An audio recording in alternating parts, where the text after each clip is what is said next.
It's 4 o'clock, right? Should we begin? Okay, so this is going to be slightly interesting for me. This is a slight experiment in terms of presentations, and I'm going to dedicate it first of all to my dead friend who suggested that I use OpenOffice. So I was just finishing off the slides, and I emphasize finishing off rather than actually starting to write them about an hour ago. And I got halfway through, and OpenOffice did the normal thing of crashing. And when it's open source software, you know that it's your fault in some way, right? That you when a PC crashes, like running Windows, it's Bill Gates' fault, right? When a Mac crashes, well, that's just the way that Steve Jobs created the world. And when Linux crashes, you should have submitted a patch, possibly 6 months ago, right? So it is all my fault, and I agree to that. And as penance, there are a few things I'm not going to do in this talk. One is actually kill my friend live on stage, because that's unpleasant, even for DEFCON. Two, though good, I would have a little demo sticker on my program bit then, if that was the case. I totally owned his corpse. The other thing I'm not going to do is describe how the EFF works. If you'd like to know that, I'm afraid that's a top secret that only the NSA is allowed to know, or people coming to the Ask the FF talk. So I'm not going to do that. What I am going to do is try to explain how, if you anywhere in the world can set up something akin to a digital rights organization in the comfort of your own parents' cellar. And I'm going to do this by citing examples of what I did in this kind of context. Can people hear me? Because I feel like I'm sort of making beautiful love to this microphone. But okay, great. All right, I may start dancing around and playing The Price is Right on the other one shortly. Okay, this is the first thing OpenOffice did. It managed to make my first slide look like it's redacted. So I'm very happy about that. But these are the old EFF logos. If any of you have bought the new T-shirts, and I'm really pleased that DEFCON is the kind of place where we at the EFF appear to just beg for money every 15 seconds. If you do go out and buy the new T-shirts, they actually have a new logo. And this is my new slide mechanism, which is I'm actually using Finder mainly for my slide presentations from now on. It's proprietary, but you know it's a filing system, so it's proven. We have a sixth little icon there, which is the international one, which is I live in that icon. If you double click on that, my head appears. And I'm the international coordinator for the EFF. Bonjour. What does that involve? Well, in order to explain anything about the EFF, I do have to run through our standard shrink wrap NDA EULA. As you can see, you can't really see what with the font and everything, but by looking, glancing, or thinking about this PowerPoint slide, basically I own a copyright on thoughts inside your head, and they're protected by a technical protection device covered by the AMCA. Okay, this is how the EFF really works. For one thing, we don't necessarily work the way that a lot of people think we do. There's often a theory that the EFF sort of does everything. It's like the paramilitary wing of I don't know, boring policy wonks. You know, you frequently see this on Slashdot, where somebody will post saying, there's a poor guy here, and I think the MPA has killed its kitten, and they'll say, send in the EFF. And we don't actually do that anymore. We primarily these days deal in what's known as impact litigation within the United States, which is to say we do very narrowly defined legal actions in order to change the law within the US. We have about 20 or so lawyers who are experts in various different areas, and I'm sure if you've ever been to Ask the EFF, you'll see the caliber of the people that we have.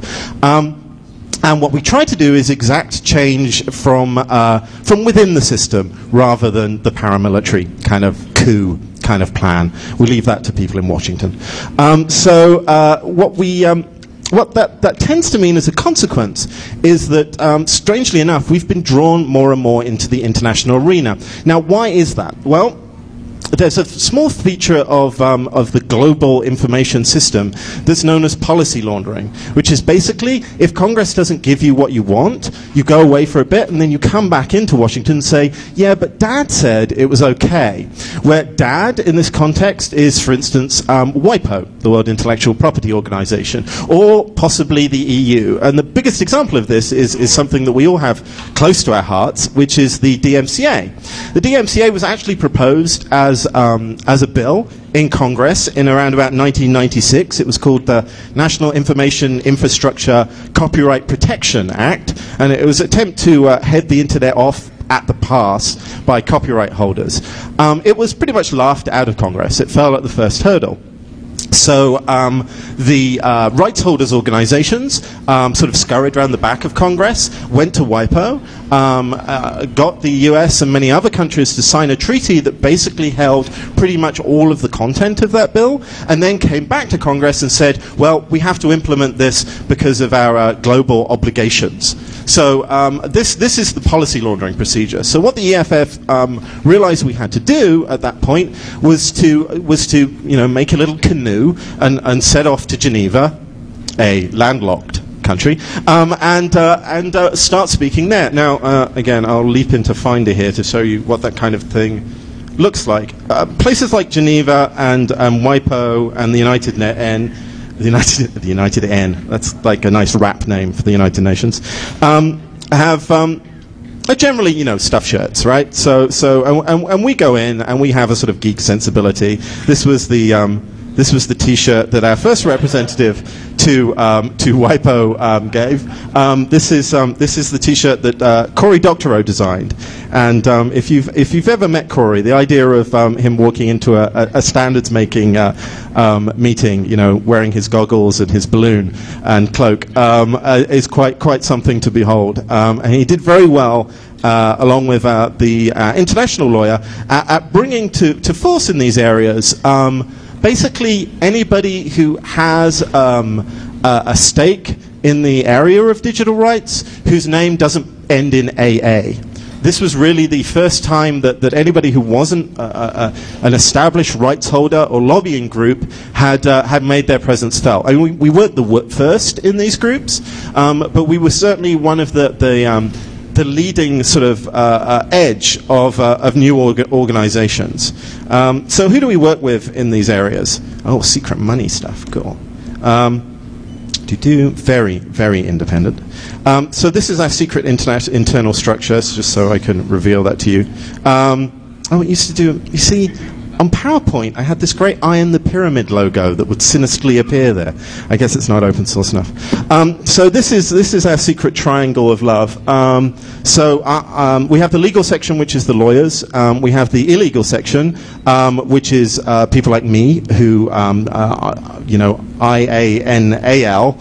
But know a lot of people who are L, so can sort of fake it. And we sit and do a lot of the activism stuff. And we have tech research. And if you come to our meeting later, you'll meet Peter Eckersley, who will talk a little about the sort of research we do to try and anticipate things that will come up in the future. Our allies in this area, and this is one of the reasons why the EFF doesn't have to do everything, has grown over the last 16 or 17 years. When the EFF started, as I'm sure many of you will know from flicking through Bruce Sterling, SAMIS data, it was originally intended partly to be a sort of hacker defense foundation, partly to fund lawyers and legal actions, partly to do whatever needed to be done at that point. And it spread itself relatively widely at that level. These days, there are various different groups that are around who have enough force and potential to take on some of the issues that I think all of us hold close to our heart. Free Software Foundation is fairly obvious. Chilling Effects is in many ways a spinning off organization that monitors and tracks DMCA takedowns. Creative Commons, ex-board member of EFF, Larry Lessig, obviously helping work within the system. Public Knowledge, an excellent organization that perhaps doesn't always get the publicity it deserves because it works behind the doors in Washington and does a lot of the lobbying there. And these are the groups that we work with in the United States. What happened when we started moving into the international area is that there were certainly groups that we work with internationally. It's Chaos Computer Club, there's the international branch of Creative Commons, Access for All, and the free software guys are liberally scattered wherever you can get to fresh meat. And the Electronic Frontier Dollar Country, which are a lot of organizations that popped up at the same time as the EFF did. But really we need more, because we're naturally a very US-centric organization.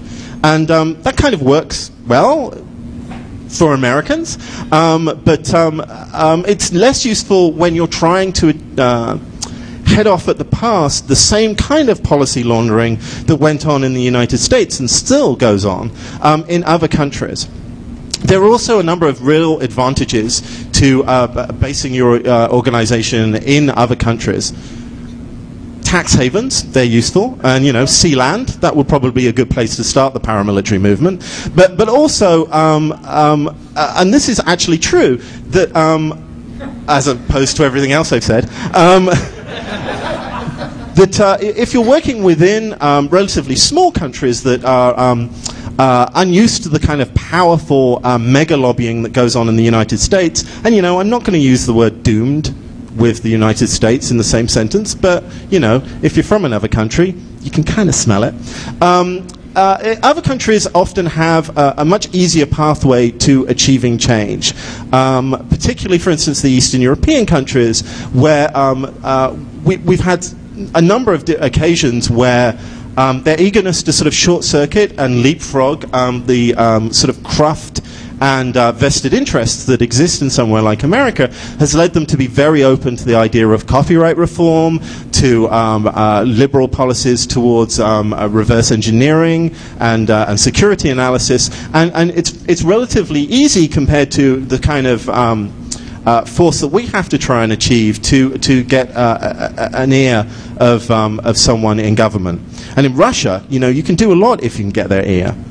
You can send it back to them and threaten to. Anyway, so I'm going to give an example here of a particular project that we were involved in. But before I do, and my colleagues at the EFF assassinate me, this is the secret power that you can all take home to whatever country you have a faked passport for.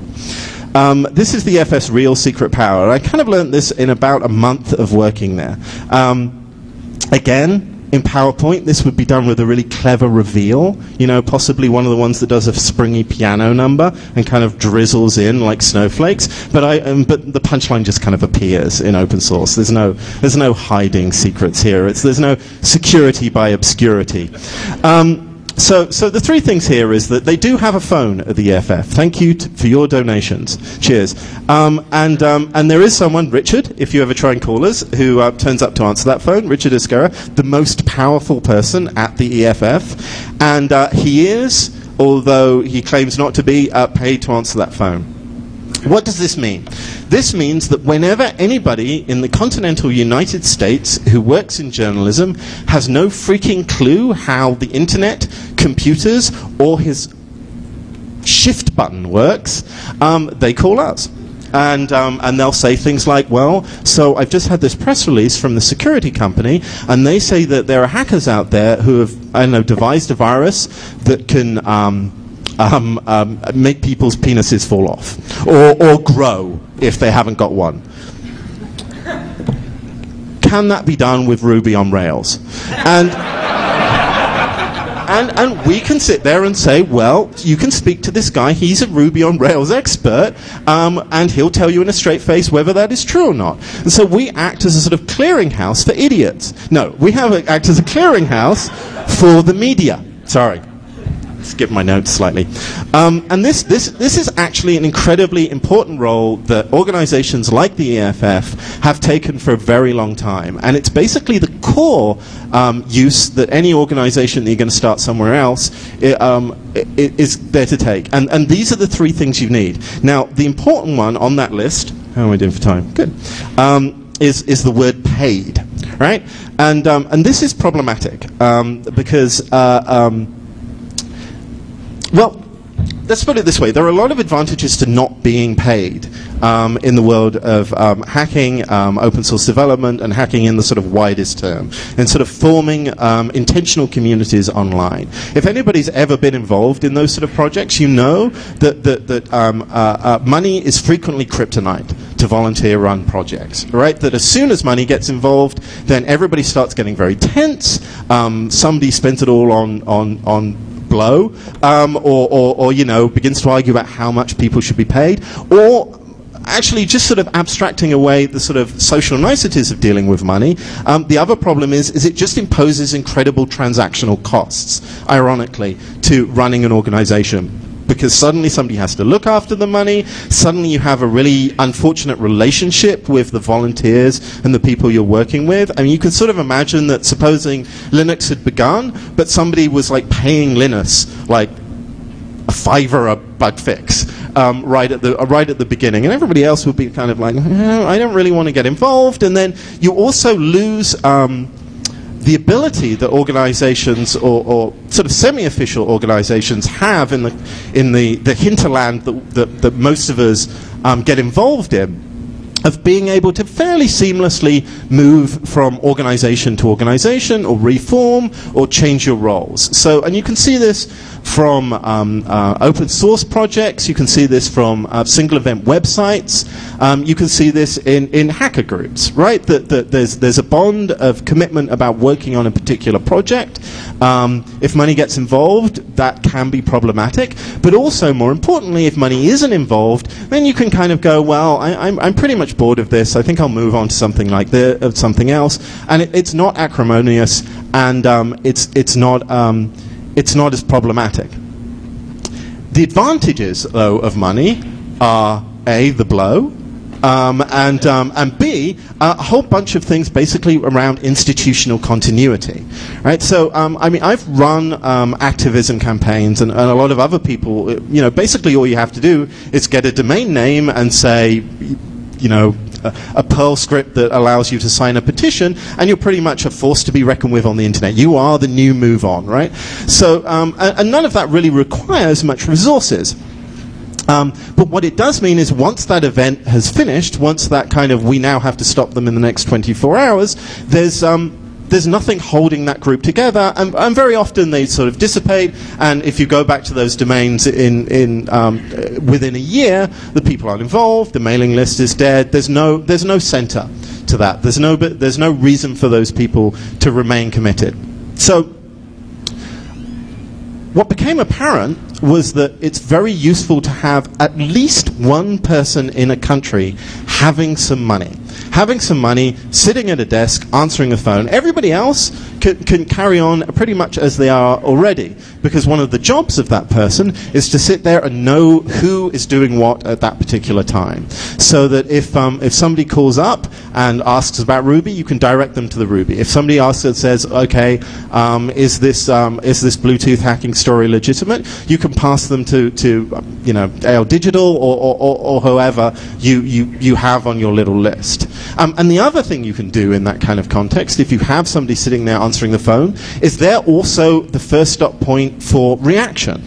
One of the biggest problems in almost any country is that large lobbying interests or often politicians just wanting to scaremonger already have access to the media, and even though the media has a sort of knee-jerk tendency to want to find the opposite side, if it's not immediately in their contact list, they're just not going to do it, which is why and this is less true now, but it certainly used to be true. If you're reading a newspaper and there's something about, you know, people downloading music or throttling Elton John, then there'll be no feedback, there'll be no response, there'll be no final paragraph that says, a small man who appears to spend all his time in front of a monitor said that that's wrong. And there's nothing at all. There's just stuff that appears to be essentially propaganda for the other side.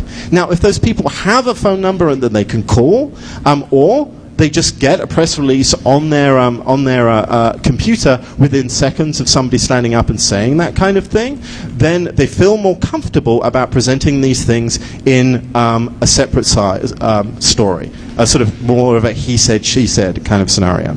So I was working at the EFF for about a month when we were kind of wrapping up stuff that I was involved in the UK, and we decided to do this.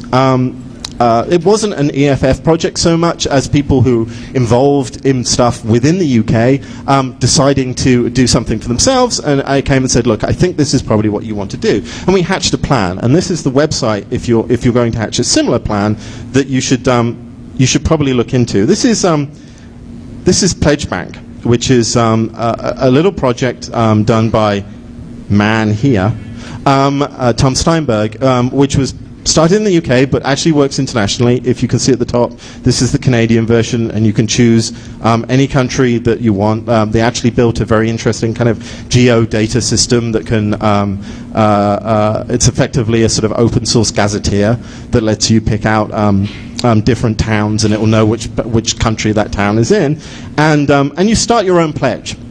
And basically the deal with this is that people will say, they have some examples here, but the first one's in French because this is Canada, and I'm not that international.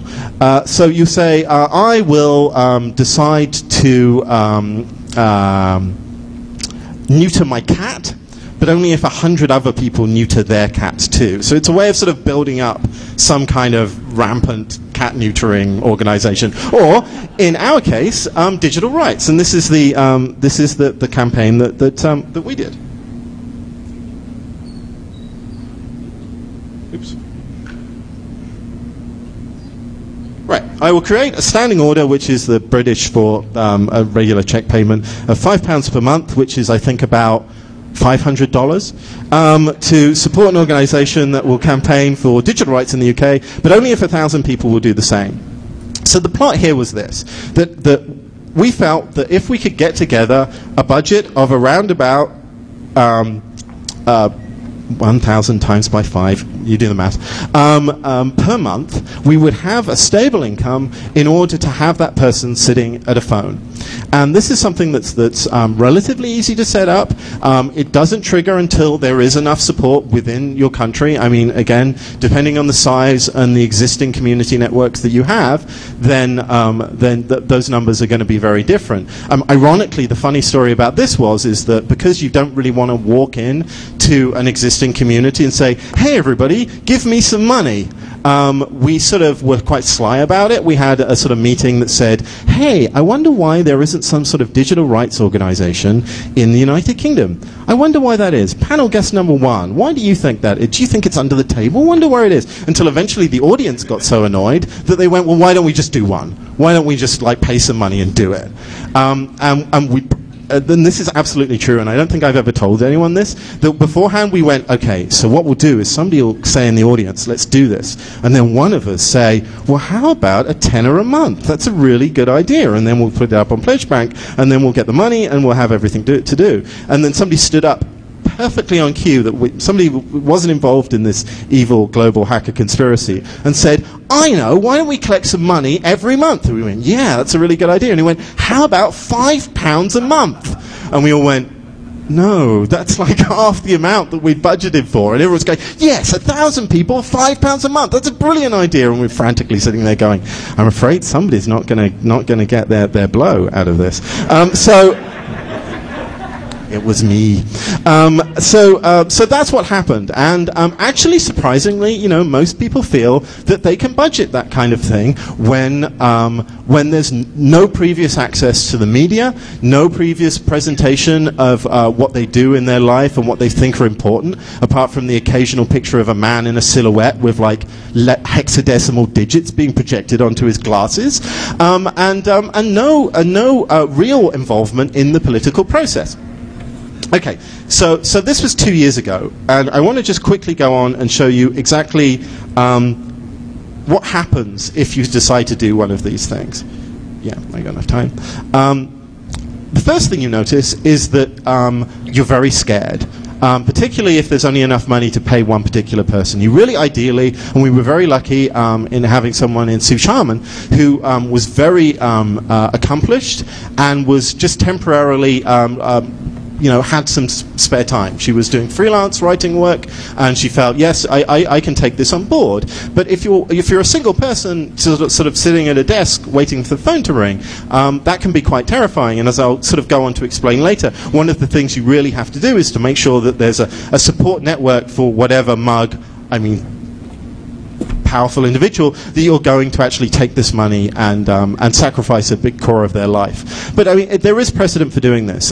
Pagebank, which is the site that I pointed out there, the little laughing man at the front of that is Tom Steinberg, and he did pretty much exactly this for Pagebank. He took 3 months off work and said, basically, I'm going to try and get funding for this non-profit thing, and if I don't get it after 3 months, then I'll go back to doing what I was doing before. And he actually worked for the Cabinet Office, which is fairly high up, sort of like a Washington sort of presidential kind of advisory board.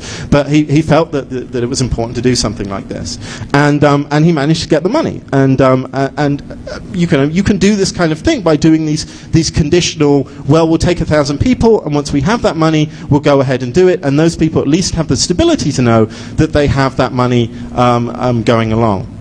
So you have this person, you set this person down. What do? Well, first of all, what they have to do is start sending out like rampaging press releases. The first year is completely reactionary, but fortunately you'll discover that there's plenty to be reactionary about, right? That if you actually do a Google search for hacker or digital rights or DRM or copyright onto Google News for your own country, within about half an hour you're spitting with rage, and that's perfect. And like one of the things that I think if you were to talk to Sue, she'd say is that she had to learn pretty quickly to just ramp down the "you're all idiots" kind of approach to sending out these press releases. But pretty soon people start contacting us. I mean, this isn't entirely sort of representative, but this is all 2 years on, and you can see that well, there are 89 stories in that first headline that are quoting the Open Rights Group. And remember, this is still basically just somebody in a desk whenever the media wants to talk to a hacker or a security professional or somebody involved in this case, e-voting, which is just an area of concern that there is no opposition, and yet people are so determined to introduce e-voting into countries, even though that essentially, there's just companies trying to sell them very badly designed hardware on the other side. It was very quick and very easy to build up some kind of opposition to that. Initially you're somewhat reactionary, and then an opportunity comes up where you can do something, where you have a bit of time and a bit of warning. And this, in the case of org, was who knows who Cliff Richard is here? That's showbiz, right? So Cliff Richard is kind of, how would you describe, he's like, that's useful, thank you. So Cliff Richard is like a sort of, if you took, yeah, right, like a superannuated John Denver. John Denver didn't have the smarts to fly into the sunset, to use the nicest possible description of that. He's still around, Cliff Richard, and Cliff Richard was chosen. He was one of the earliest sort of rock stars. Actually, thinking about it, like basically everybody you could compare Cliff Richard to did die in some sort of horrible plane accident, right? Because like he was kind of in the Dean kind of area, and anyway. Buddy Holly, right? Buddy Holly, who had the misfortune to continue living.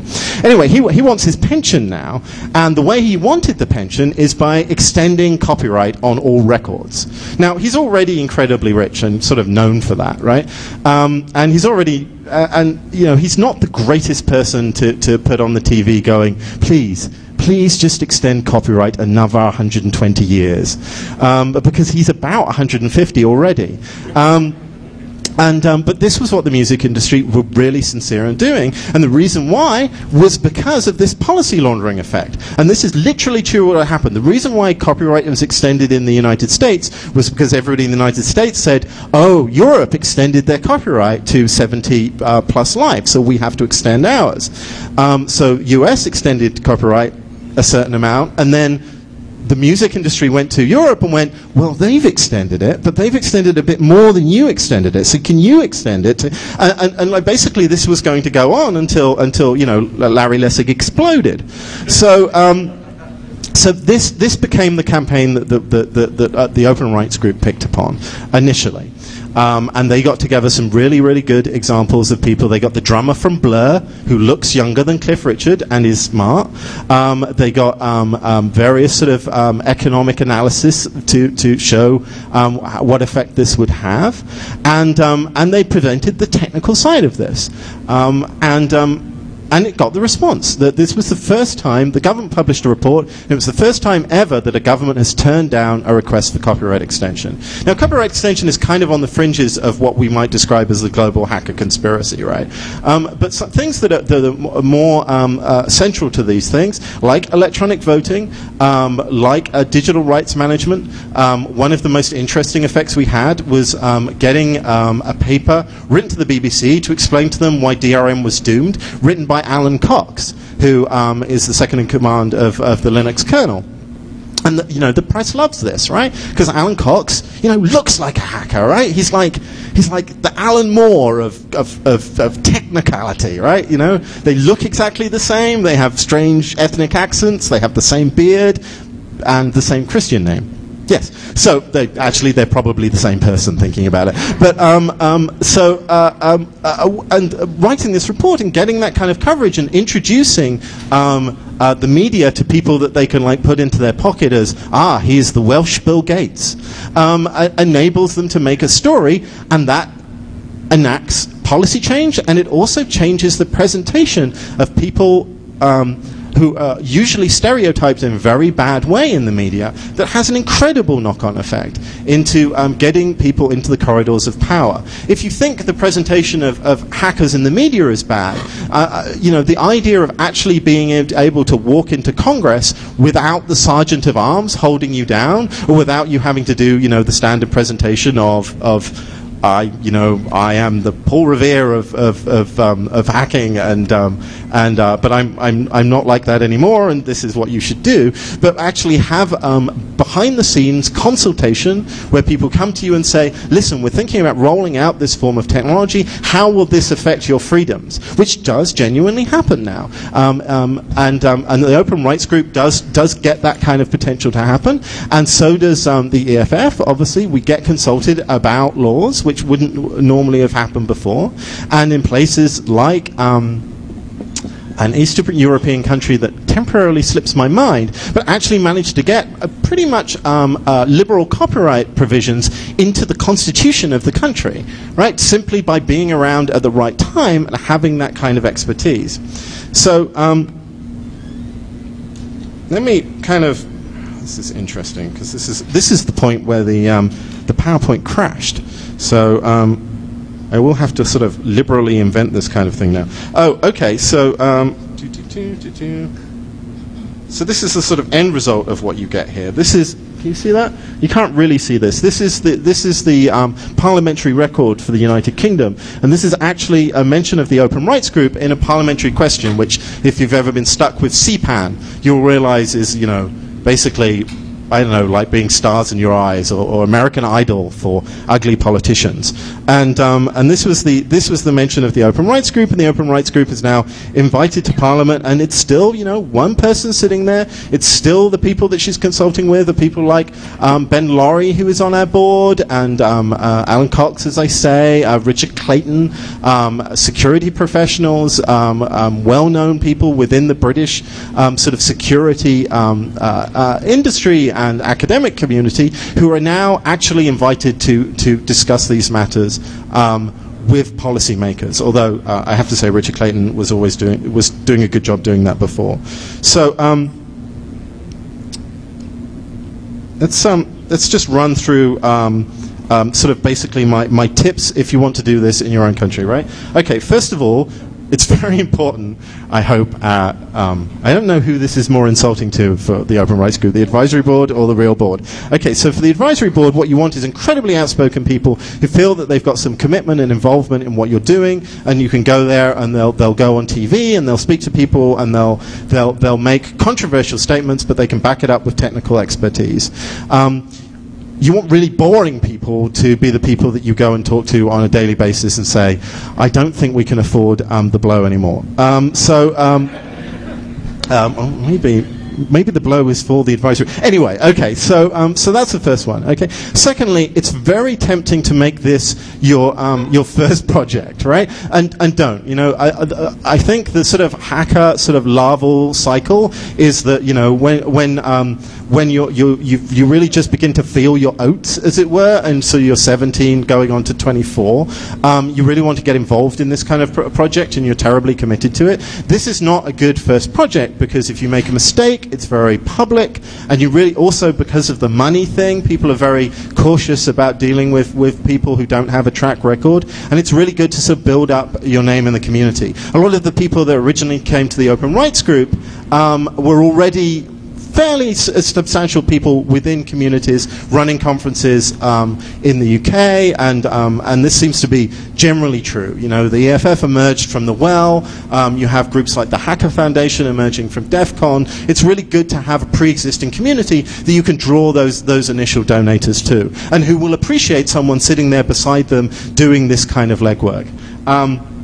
Yeah, so the point that I think is really good for this is when you suddenly wake up and you're 29 and you realize you've wasted your entire life doing, like, exploits, or in my case, writing like angry letters to the Guardian. So at that point, you sort of sit there going, well, what am I going to do? And you can go and become a security professional and make lots of money, or you can go around asking for $5 bills from 1,000 people. But, you know, you'll go to heaven because of that. Yeah, work with the Creative Commons people. One of the biggest groups that has been really successfully internationally is Creative Commons. And as I say, it's not always obvious where in the sort of connection between the politics of hacking and the kind of minutiae of the copy fight battle, why that connection should be so strong. But in fact, it turns out to be really useful for two reasons. One, the Creative Commons people tend to be the right kind of people, tend to be the kind of people that have a commitment and an understanding of the wider issues. And if they don't at the beginning, they very soon do, because all of the sort of threats to the free distribution of information online are all pretty much the same threats that occur to hackers. You know, there's no coincidence that the DMCA, a copyright legislation, actually proved to be one of the greatest offensive tools against the free exchange of information in the security community. It's because copyright is the excuse, is the root password for locking down the internet. And the Creative Commons people know this kind of thing, but they're also, and the iCommons, which is the international part of Creative Commons, also has a kind of credo of not getting involved in politics. So that enables them to establish themselves in almost any country and not get the kind of like askance looks that might otherwise happen. So working with them means that you gain a little bit of credibility, you make yourself appear safer than you are in the global hacker conspiracy, but also you have a good contact in almost every country. You'll make mistakes. One of I mean, I can be honest about this. When we were setting up the Open Rights Group, one of the things that we missed, or almost missed, was an attempt to do a reform of the sort of anti-hacking laws in the UK that would have banned hacking tools, which is a frequent political issue, right? Attempts to ban tools that have dual uses, both as hacking tools and as a security audit and analysis, sort of, you know, crack, whatever. So, this was actually proposed and went up right to the highest level, and it was only caught at the very last minute. And what did we learn from that? Well, we learned that we had to anticipate these things before they happened. So we made sure that the contacts were better going through into the future. Don't agonize over the name, right? So about the first two panel meetings of the board, we're going, well, should we be Digital Rights Network? But people will think it's like a pro-DRM group. Or should we be, you know, Hackers Against the World? No, too offensive. How about the Give Me a Fiver group? No, too obvious. And this went on endlessly. And, you know, we chose, or they chose, I mean, I'm kind of playing this dual role here because, you know, I was at a certain distance. I'm watching all of this. EFF wasn't directly connected to how this stuff was going through, but I got the opportunity to see it at fairly close hand when it did. And Open Rights Group was like a total committee decision. And as soon as we started publishing things, you know, the register was very kind of like, what's an open right anyway? Does that mean the right to open doors? What are you talking about? And of course, you know, it means nothing. But within 6 months, it becomes everything, right? And, you know, at the EFF, we have the same problem in that, you know, we do something absolutely brilliant. Someone says, thanks to the Electric Freedom Foundation, or the, you know, the Easy Fighting Fund, and they have no idea what the acronym means. So, you know, it's a problem that everyone has, but you live with it. What's the reward? The reward is that you suddenly find yourself being the uber expert, right? You suddenly become not only the person who gradually picks up knowledge about very abstruse areas, and, you know, part of, I think, why the reason why all of us are here at the moment is because of that almost sort of visceral requirement to learn more. And if you find yourself being the bridge between real, genuine experts and people who there is a real need for them to understand this, pretty soon it's the perfect exercise for learning very broadly and very widely about a lot of things, right? And in the end, you kind of become too much of an uber expert, and you suddenly realize that you're going to be stuck with this for the rest of your life. I once did, 90 something, I did one interview about Kevin Mitnick in the UK, and suddenly I was like the Kevin Mitnick expert, and they'd phone me up going, we hear he's had some coffee. Do you have anything to say? And, you know, I don't know. I mean, I just read what everybody else does. You know, I just have the banner ad at the top of my thing. It's like, you know, that's all I know. He should be freed. And you know, and I'd have to say that to like Newsnight or like, you know, 24 Hours or whatever every day. So that's the reward. You get to meet people, and people are incredibly grateful, right? It's unlike any other situation where you find yourself competing with your friends, right? That's one of the biggest problems about working in environments where everybody's committed to what they're doing. Sometimes you find that you're competing. And in this kind of situation, you find that you're actually helping everybody around, right? You have money, so you can help people organize things and plot things.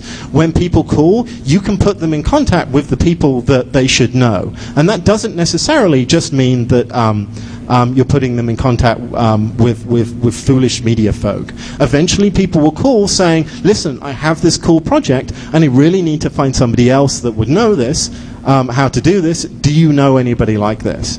And it's surprising how many really interesting and strange left field projects get backing and get pickup and get taken away and get far wider publicity as a result of that. Now, I'm sure that, for instance, Tor and GNU Radio would be you know, household names in this house, right? Had the EFF not been involved in some way with representing them. But it really helps if, like, a journalist calls and they say, we'd like to know more about anonymity, for us to point to a really useful, really powerful project that presents a positive light on anonymity. And I think that helps those projects, and it helps the image of all of us. And talking of help, how can we help? If there's anybody here who's interested in doing this, this is basically my job now, is that I go out and try and like plan these seeds, thanks. And there are ways we can help. We can't help you with money, but we can certainly help you because effectively we end up doing this function for the whole of the world, right? So earlier today, I had an email from someone in Malaysia, someone reasonably knowledgeable about the anti-censorship mechanisms, or the censorship mechanisms going on in Malaysia, but they needed to know other people, so they came to us. And if there is a small group starting in Malaysia, in any of these countries, we can put those people in touch with who they are. And again, you know, we get press. When Brazil bans YouTube, Brazilian newspapers call us. And it's really lucky that Seth Show and one of my colleagues speaks Portuguese, right? Because otherwise we'd be going, just pretend the phone didn't ring.